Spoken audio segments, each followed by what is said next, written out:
सो अभी तक हमने जो है अपने सिमेट्री एलिमेंट्स को कवर कर लिया।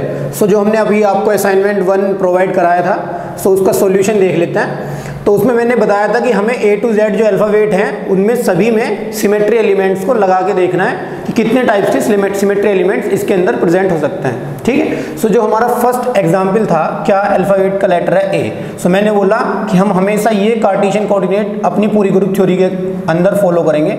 यहाँ पे एक्स एक्सिस मान लेंगे, यहाँ वाई और यहाँ पे जेड। ठीक है, मैंने सबसे पहले क्या बताया, सबसे पहले हमें क्या है एक्सिस ऑफ सिमेट्री यानी CN एक्सिस की बात करनी है। ठीक है, सो इस A में क्या होगा, अगर मैं इस इमेजिनरी एक्सिस को यहाँ से पास कराऊँ और इसको 180 डिग्री एंगल पर रोटेट कराऊँ तो मेरे को क्या मिलेगा, A का इक्विवेलेंट स्ट्रक्चर मिलेगा। कहने का मतलब क्या है, यहाँ पे क्या होगा, एक C2 प्रेजेंट होगा। ठीक है, मैंने बताया था ये क्या है, अगर एक प्लेनर स्ट्रक्चर है तो जो जिस प्लेन में ये होगा वो प्लेन इसके अंदर एग्जिस्ट करेगा, और ये जो प्लेन है ये क्या है, इस एक्सिस के क्या है, पैरेलल है। सो कहने का मतलब होगा कि ये प्लेन भी क्या होगा, सिग्मा B की फॉर्म में होगा। और एक और प्लेन इसके अंदर आपको प्रेजेंट लग रहा होगा, ये वाला जो प्लेन है ये भी क्या है, हमारी एक्सिस के पैरेलल है। सो कहने का मतलब है कि यहाँ पे भी सिग्मा B ये भी होगा। सो क्या होगा, सी इसके अंदर A के अंदर क्या क्या प्रेजेंट होगा, A के अंदर प्रेजेंट होगा C2 और 2 सिग्मा B, और आइडेंटिटी तो सबके अंदर होगा ही। ठीक है, सो नेक्स्ट जो है हमारा B में क्या है, अभी मैंने जो हमारी इमेजिनरी एक्सिस थी उसको पास कराया था यहाँ पे Z एक्सिस के अलोंग। अब अगर मैं सेम Z एक्सिस के अलोंग यहाँ पे भी पास कराने की कोशिश करूँगा, सो क्या होगा, मेरे को इक्विवेलेंट स्ट्रक्चर नहीं मिलेगा, कुछ इस टाइप का स्ट्रक्चर मिल जाएगा। जब मैं इसको रोटेट करूँगा सो मेरे को कुछ इस टाइप का स्ट्रक्चर मिल जाएगा अगर मैं Z एक्सिस के अलोंग C2 अप्लाई करूँगा। यानी क्या होगा, ये इक्विवेलेंट नहीं है तो क्या होगा, C2 यहाँ पे Z एक्सिस के अलोंग प्रेजेंट नहीं होगा। तो मैं क्या करूँगा, अगर इस B को सपोज इस इमेजिनरी एक्सिस जो हमारी x एक्सिस है इसके अलोंग रोटेट करता हूँ 180 डिग्री ये, सो मेरे को क्या होगा, C2 अलोंग x एक्सिस लगाने पे इसका इक्विवेलेंट स्ट्रक्चर मिलेगा। सो यहाँ पे क्या होगा, C2 प्रेजेंट होगा x एक्सिस के अलोंग, और यहाँ पे एक सिग्मा ये भी प्रेजेंट होगा और दूसरा सिग्मा ये भी। तो C2 के साथ 2 सिग्मा B भी यहाँ पे प्रेजेंट होंगे और आइडेंटिटी तो सब में होगा।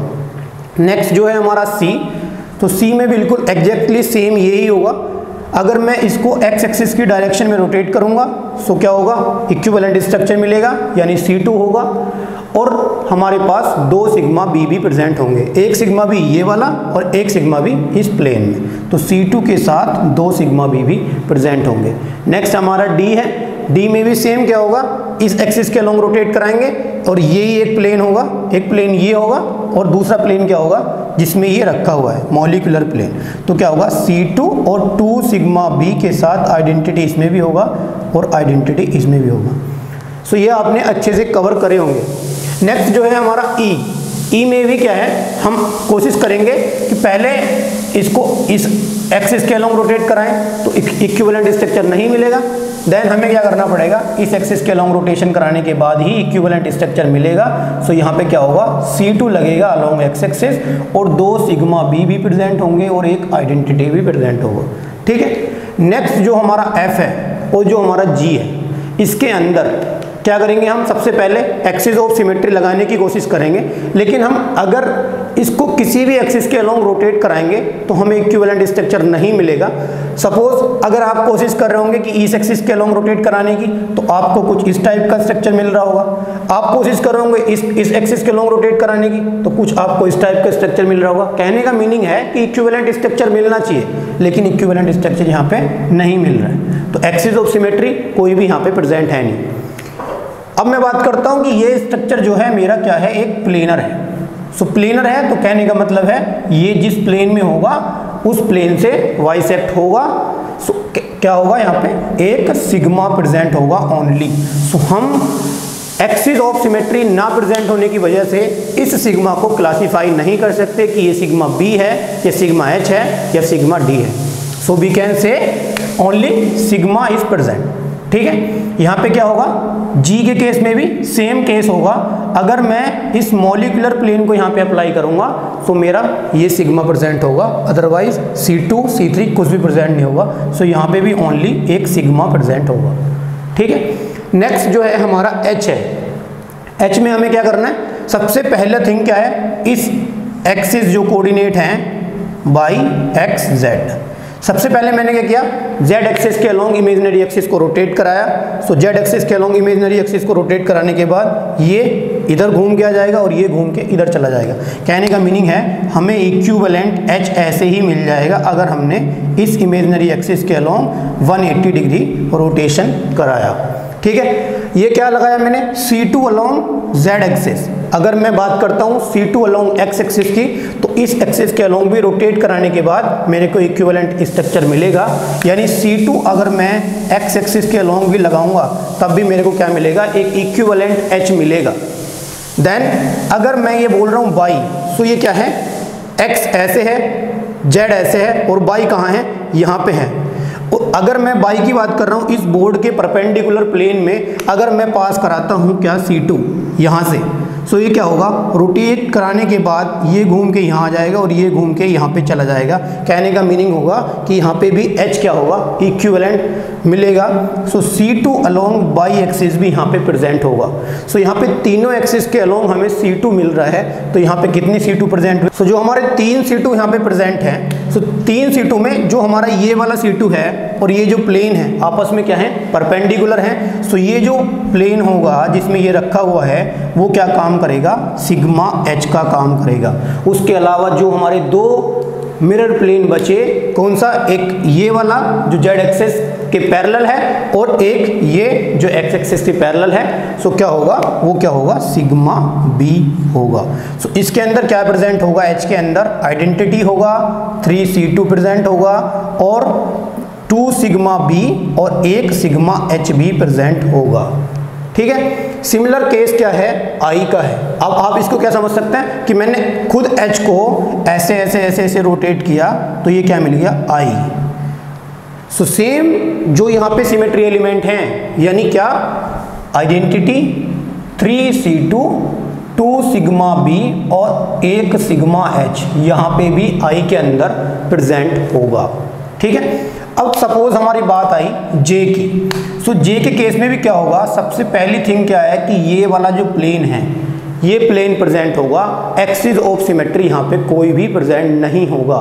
अब अप्लाई करके देखिए, यहाँ पे कोई भी axis of CN axis of symmetry नहीं लगेगा, ओनली एक सिग्मा प्रेजेंट होगा। ठीक है, बात करते हैं K की। K के केस में क्या होगा, मैंने आपको एक लेक्चर में ये भी पढ़ाया था कि इस टाइप का एक स्ट्रक्चर।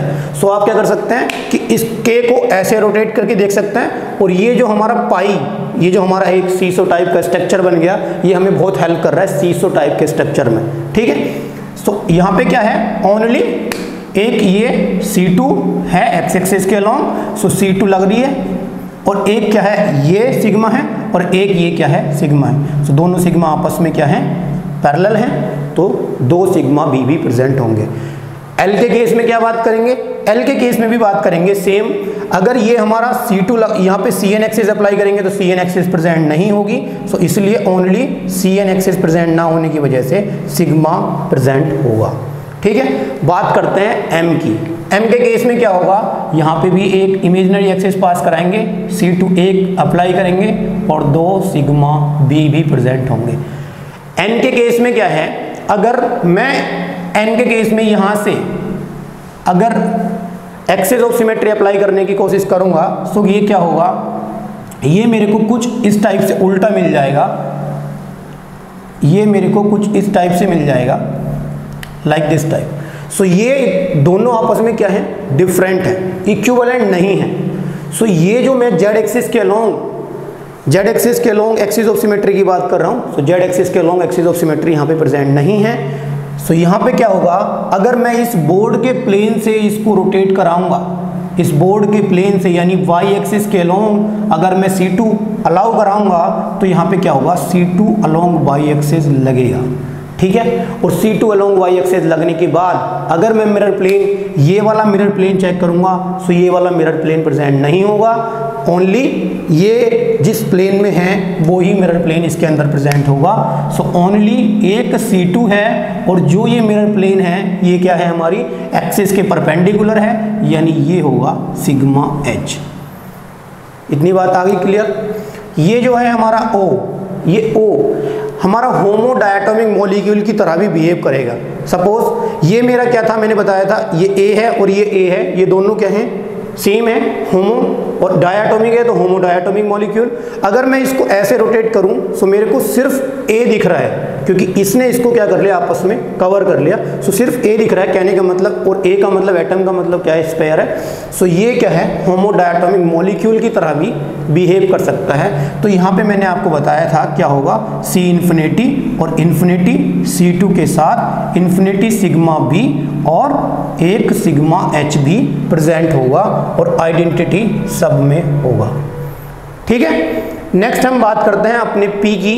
तो P के केस में क्या होगा, कोई भी axis of symmetry CN axis present नहीं होगा, आइडेंटिटी प्रेजेंट होगा और एक क्या होगा, सिग्मा प्रेजेंट होगा जिस प्लेन में ये रखा हुआ है। ठीक है, सो Q के केस में भी क्या होगा, Q के केस में क्या होगा, ओनली एक क्या होगा, हमारा सिग्मा प्रेजेंट होगा। क्यों, क्योंकि अगर हम एक्सिस ऑफ सिमेट्री की बात करेंगे तो CN एक्सिस कोई भी नहीं लगेगा, ओनली ये जिस प्लेन में है वो ही एक सिग्मा प्रेजेंट होगा। ठीक है, सो बात करते हैं अपना नेक्स्ट R के बारे में। सो R का क्या होगा, सेम अगर मैं यहाँ पे एक्सिस ऑफ सिमेट्री अप्लाई करूंगा तो एक्सिस ऑफ सिमेट्री नहीं लगेगी, ओनली एक सिग्मा प्रेजेंट होगा। ठीक है, नेक्स्ट जो है S में भी मैंने बताया, अगर मैं सबसे पहले Z एक्सिस के अलोंग C2 अप्लाई करने की कोशिश करूंगा, एक्सिस ऑफ सिमेट्री की बात करता हूं तो सो यहाँ पे अगर मैं इसके अलोंग रोटेट करने की कोशिश करूंगा तो ये क्या होगा, मेरे को कुछ इस टाइप का मिल जाएगा। ठीक है, जो इक्विवेलेंट नहीं है आपस में। सो यानी यहाँ पे क्या होगा, C2 अगर Z एक्सिस के अलोंग लगा रहे हैं सो नहीं होगा, अगर मैं X एक्सिस के लाऊंगा तो भी नहीं लगेगा। अगर मैं बात करूंगा Y एक्सिस के अलोंग यानी इस बोर्ड के प्लेन में, सो इड यहाँ से अगर मैं पास कराने की कोशिश करता हूँ तो ये क्या होगा, घूम के यहाँ चला जाएगा और ये घूम के यहाँ आ जाएगा, यानी मेरे को फिर से एक S मिलेगा जो आपस में इक्विवेलेंट स्ट्रक्चर होगा। तो क्या होगा, C2 अलोंग Y एक्सिस यहाँ पे क्या होगा, अलाउ होगा और एक क्या होगा, यहाँ पे सिग्मा प्रेजेंट होगा जो इस C2 के परपेंडिकुलर है, तो यहाँ पे क्या होगा, सिग्मा H भी प्रेजेंट होगा। नेक्स्ट हम बात करते हैं अपने T की। तो T में आपको दिख रहा होगा, यहाँ से अगर मैं यहाँ से अलाउ कराऊँ तो ये क्या हो जाएगा, C2 लग जाएगा अलोंग Z एक्सिस और एक सिग्मा ये और एक सिग्मा ये, तो C2 के साथ 2 सिग्मा B और आइडेंटिटी सब में होगा। नेक्स्ट हम बात करते हैं U की। U में क्या होगा, इस एक्सिस के अलोंग रोटेट कराएंगे तो C2 यानी C2 अलोंग Z एक्सिस और 2 सिग्मा B, एक ये और एक जिस प्लेन में है और एक आइडेंटिटी। ठीक है, नेक्स्ट हम बात करते हैं अपने B की। सो B में क्या होगा, ये रोटेशन कराएंगे तो C2 अलोंग Z एक्सिस यहाँ पे भी होगा, 2 सिग्मा B होंगे और एक आइडेंटिटी भी प्रेजेंट होगा। नेक्स्ट हम बात करते हैं W की। सो यहाँ से अगर मैं इसको रोटेट कराऊँ Z एक्सिस के अलोंग 180 डिग्री तो C2 Z एक्सिस के अलोंग लग जाएगी और 2 सिग्मा B भी प्रेजेंट होंगे और एक आइडेंटिटी भी प्रेजेंट होगा। ठीक है, सो नेक्स्ट हम बात करते हैं अपने X की और Y की। सो X और Y से आप काफ़ी फैमिलियर होंगे, ये हमने पहले भी बहुत बार डिस्कस कर रखे हैं। सो यहाँ पे क्या होगा, सबसे पहले प्रिंसिपल एक्सिस की बात करता हूँ तो ये क्या होगा, इस बोर्ड के प्लेन से मैं क्या लगा सकता हूँ, यहाँ पे C4। ठीक है, यहाँ पे C4 लगाऊंगा। सो ये जो पॉइंट है ये यहाँ पे शिफ्ट होगा, ये यहाँ पे और ये यहाँ पे और ये वाला यहाँ पे। तो C4 उसके साथ साथ यहाँ पे अगर इस एक्सिस के लॉन्ग रोटेट करूंगा, इस एक्सिस के लॉन्ग, इस एक्सिस के लॉन्ग और इस एक्सिस के लॉन्ग, यानी एक C2 ये होगा, दूसरा ये होगा, तीसरा ये होगा और फोर्थ क्या होगा, ये वाला होगा। तो यहाँ पे क्या होंगे, C4 के साथ साथ 4 C2 भी प्रेजेंट होंगे और जिस प्लेन में ये रखा हुआ है उसके परपेंडिकुलर हमारे क्या है, ये जो प्रिंसिपल एक्सिस है ये प्लेन क्या है उसके परपेंडिकुलर है, तो यानी एक सिग्मा एच भी प्रेजेंट होगा। और यहाँ पे क्या है, दो ये वाला जो प्लेन और ये वाला जो प्लेन है लीस्ट नंबर ऑफ एटम से पास हो रहा है, सो यानी मैं क्या बोल सकता हूँ 2 सिग्मा डी होंगे और क्या होंगे 2 सिग्मा बी होंगे। एक सिग्मा बी ये है और एक सिग्मा बी ये है, ये सिग्मा डी है और ये सिग्मा डी है, ठीक है। और इसके अंदर क्या और होगा, आइडेंटिटी भी प्रेजेंट होगा और इसके अंदर क्या होगा S4 भी प्रेजेंट होगा, ठीक है। सो नेक्स्ट हम बात करते हैं अपने वाई के बारे में। वाई का मतलब क्या है, आइडेंटिटी होगा, यहाँ से आपको पता चल गया, यहाँ से रोटेट कराएंगे C3 होगा, 3C2 भी होगा, 3 सिग्मा बी भी होंगे, 1 सिग्मा एच भी होगा और S3 एक्सिस ऑफ सिमेट्री भी प्रेजेंट होगा, ठीक है। इसके अंदर यहाँ पे क्या होगा, इन्वर्जन सेंटर भी प्रेजेंट होगा X के अंदर, क्योंकि अगर मैं इस डिस्टेंस से राइट साइड में इतनी डिस्टेंस कवर करूँ तो सेम, और लेफ्ट साइड में तो भी सेम, इस पॉइंट से राइट तो भी सेम और इस पॉइंट से लेफ्ट तो भी सेम। सो आइडेंटिटी यहाँ पे इन्वर्जन होगा और हमने पढ़ा था इन्वर्जन किसके इक्वल होता है, S2 के, ठीक है। सो कई बार आपको S2 भी मिला सकता है और कई बार आपको इन्वर्जन भी लिखा मिल सकता है। ये हो गया हमारा Y तक। नेक्स्ट जो हमारा लास्ट है वो क्या है, Z है। Z के हिसाब से अगर मैं बात करता हूँ तो मेरे को सबसे पहले अगर मैंने यहाँ से रोटेशन कराया तो इस टाइप का स्ट्रक्चर मिलेगा, अगर मैंने ऐसे रोटेशन कराया तो भी इस टाइप का स्ट्रक्चर मिलेगा, अगर x एक्सिस के अलोंग और z एक्सिस के अलोंग रोटेशन करा रहा हूँ तो इस टाइप का स्ट्रक्चर मिल रहा है। कहने का मतलब है जो आपस में इक्विवेलेंट नहीं है, तो ये क्या होगा C2 यहाँ पे x और z एक्सिस के अलोंग अलाउ नहीं होगी। तो क्या होगा, यहाँ से अगर मैं लगा रहा था नहीं, यहाँ से भी नहीं, यहाँ से अगर मैं अलाउ कराने की कोशिश करूँगा अलोंग y एक्सिस, तो ये क्या होगा, घूम के आएगा और सेम मेरे को क्या मिलेगा, स्ट्रक्चर मिलेगा, इक्विवेलेंट स्ट्रक्चर होगा। तो यहाँ पे क्या होगा, C2 अलोंग y एक्सिस के अलाउ कराएंगे और उसके बाद जो हमारा मिरर प्लेन है वो क्या है, परपेंडिकुलर होगा C2 एक्सिस के। तो मैं क्या बोल सकता हूँ, यहाँ पे क्या होगा, सिग्मा एच भी प्रेजेंट होगा। सो ये जो हमारे A to Z के सारे एलिमेंट थे इनके बारे में मैंने बात कर ली है। तो जितने भी ये A to Z हैं ये आपको हेल्प करेंगे, जैसे ये स्क्वायर प्लेनर में हेल्प करेगा, ये ट्रायंगुलर प्लेन में भी हेल्प करेगा, ये टी शेप में हेल्प करेगा, ये मैंने K बनाया था ये सीसो में हेल्प करेगा। सो ये सब आपको केमिकल स्ट्रक्चर में हेल्प करेंगे।